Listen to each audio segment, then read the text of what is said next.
Hello, besties. We were here with your mid-month update. It is September 17th. I've had a couple of sick days this month, but mostly I've been on track. And I want you to understand that this is not a reflection of my character. And if you have to take some sick days or take some days where you do less because it's not a reflection of who you are, sometimes it just happen. Um, and I'm less concerned, right? Daily word count. Let's check it out. All right, so my average for September is so far 1,777. Fun. Thank you, Dark Mode. Which is good because I've had like basically half the month and I'm on track. In 2024, I tried to hit um, 2,500 words a day once it got going, and I think I could go back to that if I wanted to. It would just be an extra sprint, but this seems doable. It also seems like manageable. And I'm all for um, sticking with something that works, especially when I'm like getting ready to transition to a new series. All right, so let me explain my dilemma here. I think that I could potentially write another 2 to 8 books in Bodega Cat's Worlds, right? What I'm going to do is I'm going to try to wrap it up at the end of book 4, and I think that should be enough. Because I'm really enjoying it, and I've learned a little bit about how I want to write stuff. And the next one I want to write is kind of like more of a cozy. Well, I've got like 3 projects up near. But basically, I'm going to end primary drafting of this book on like around October 10th, 11th, 12th.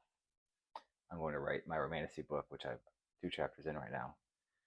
That's only be about 30 chapters. Maybe it might be as little as 26. I'm going to write my romantasy book, and then I might do a secret project. But the romance still, like, if I write a chapter a day, and I've already written 2 chapters, that's less than a month. So I might finish a book at the beginning of October, and finish another one at the beginning of November. And the time between November and December 6th, which when I launch the romantasy book on Royal Road, I'm thinking about doing a project.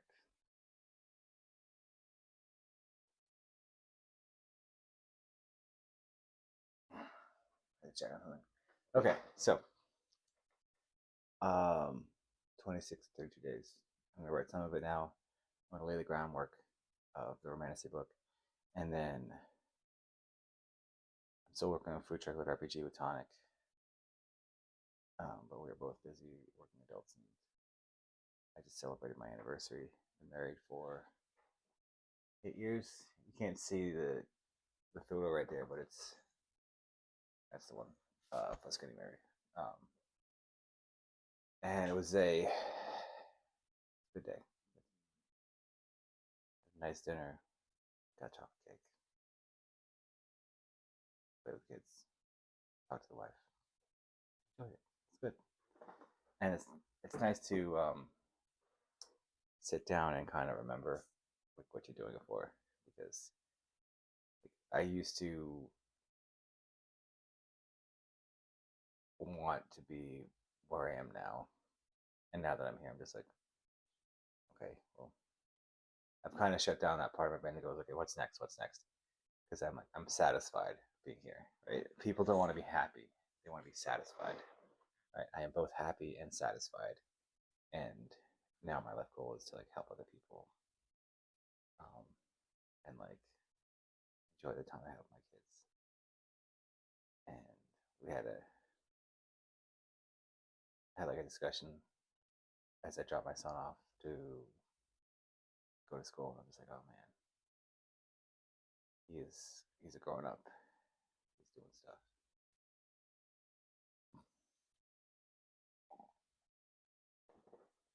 Yeah.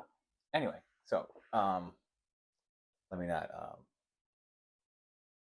tangent on that. So, in my mind, here's what I'm thinking of. If I can write 30 chapters of this skill stealer thing, which is like my attempt to go do an on meta, on brand book during Write-a-thon. I'll write it during it and I won't post it until Launchapalooza. Male main character, fantasy setting, probably fantasy within fantasy, which means no isekai. At least the main character won't be isekai. Lots of baddies, and his main thing is he can use his skill spear to transfer skills with people. And when I wrote the blurb for this, I'm gonna pull this up. It's called skill spear. Spear.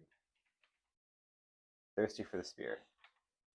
Alex Moon was a simple man with a simple path in life. He would become a merchant like his family always wanted to live a life of luxury. That wasn't until he found one of the rarest skill crystals around. Moon found himself suddenly able to trade skills with people, making them stronger with a catch.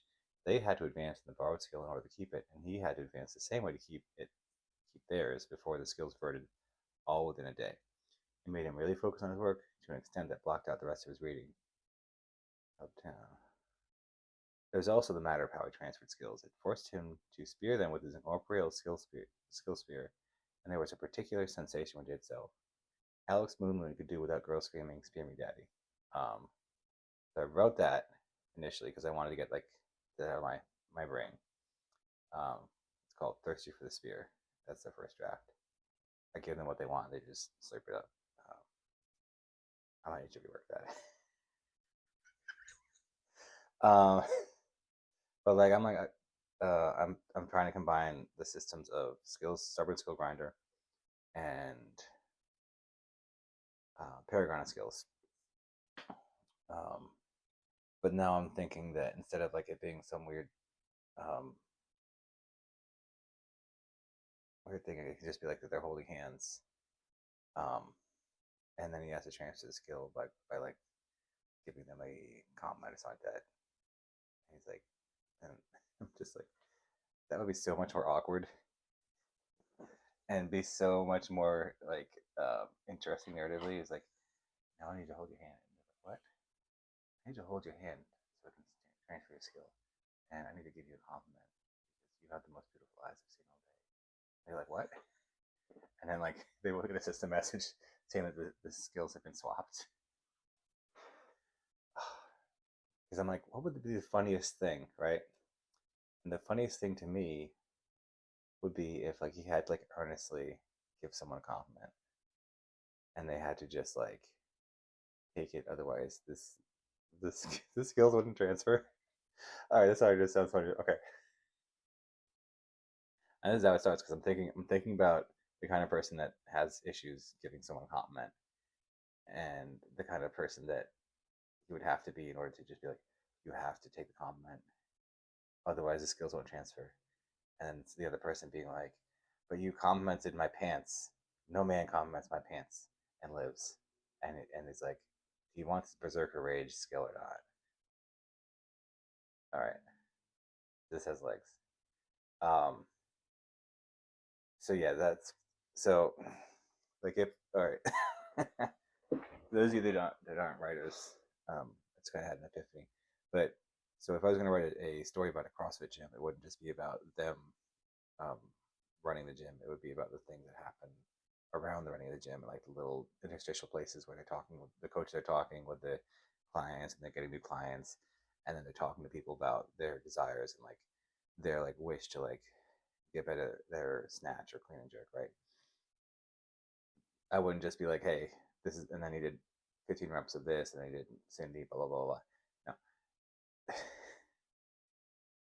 No, because once you kind of get to a point where you're like, all right, I understand what they're doing, you can kind of narratively summarize the thing, and you can come back to it and just be like, yeah, I did that like 20 times, because you don't need to describe something endlessly.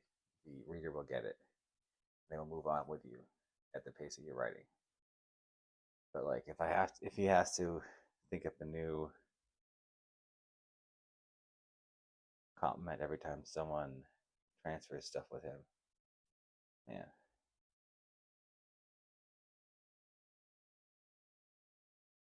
But yeah, so I'm looking at this like no classes, just skills. You just get better at skills. And then like the best people at certain skills are like the top tier of the nation. So like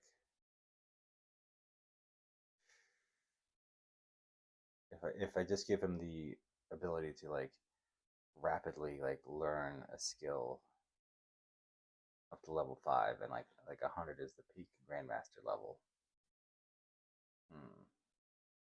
But anyway, um, so that's my idea. I'm going to look at myself very carefully and just be like, can I do this? Can I do a second fiction right after I'm going to take a break? So I got to finish Bodega Cat, book 5. I'm going to go do my Blood Rights and Blood Wrongs, or Blood Rights and Wrongs book, whichever sounds better. And then I'm going to do um, the Thirsty for the Spear, Skill Spear type thing after that, because I'm probably going to write that as a trilogy, and I'm going to release the first book and a half during December, January, and then my next big launch would be in June with the parenting deck builder that I'm making, um, which is another thing. Because I'm trying to do like a dual POV, um, where let me give you this concept, which is wild because this is my third deck builder series, and I think that this is going to be the one that gets me on the map. Um, it is a system apocalypse. No surprise there. It is going to be a American couple that went to India to visit one of their parents, and I think it's going to be that the wife is Indian American and the husband is Korean American, to complicate these things. And they have like a son or a daughter who is around 6 or 7. I think I could do that. I would not travel with. I would not travel from like let's say they live in California, because I know I can I can reliably get like some good information on California from friends that live there, and India from friends that live there. And I'm just like, okay, we'll do a system apocalypse in India while they're visiting their family, because framing device. It's a family that traveled across the ocean to, because she feels like she wants to be closer to her family, right? And they called her in. They're like, hey, you should bring your son and your husband, and he's like, why the heck not? I haven't been to India, and then we can stop at Korea on the way back, right? Something like that, right? First generation immigrants or something like that. But like the parents, the point being, I've been kicking this idea around. I want to do one where they are parents. I might do a dual POV where it's like first it's kind of be like a romance, but like they're already married. I don't know. But I've been wanting to do this. I talked to Chicken, one of my mentees, about this, and she's like, okay. I'm like, but like I want to do a system. So I did a system apocalypse in New York City, because I know New York City really well. I worked there for 5 years in Manhattan. Basically, like Bodega Cat is like, I know that area. Um, I do not know India. I've never been to India. I've been invited to go to India. I might go, but like I would not go till my kids were like 8, 9. That's a lot of travel for a very small kid, and that's gonna be part of it. It's like, oh, can you imagine like being like, we could have been at home during this, and but now we're in India with your family, and then she's like, but I missed my family. Like this could have happened at any time, and he's like, but it happened now. I could mention that. Just a little bit of drama, and then the kids just say like, "Mom, Dad, please don't fight. Can we just go back to killing monsters?" And they're just like, "Quiet, sweetie." Like that dynamic right there. That's what I'm trying to get. Like we we need to work through this as a family, And by working through this, I mean we need to level up by killing monsters um, through deck building our decks, right? And I think what I'm going to do is I'm going to use the system I used before. So that's the Weaver idea. Um, After that, I don't know, because I will either know if my Romantasy book is a hit by then or not, because that's going to launch in June, no matter what. Even if I don't do Thirsty for the Spear, whatever my Indian um, deck builder looks like. I don't know.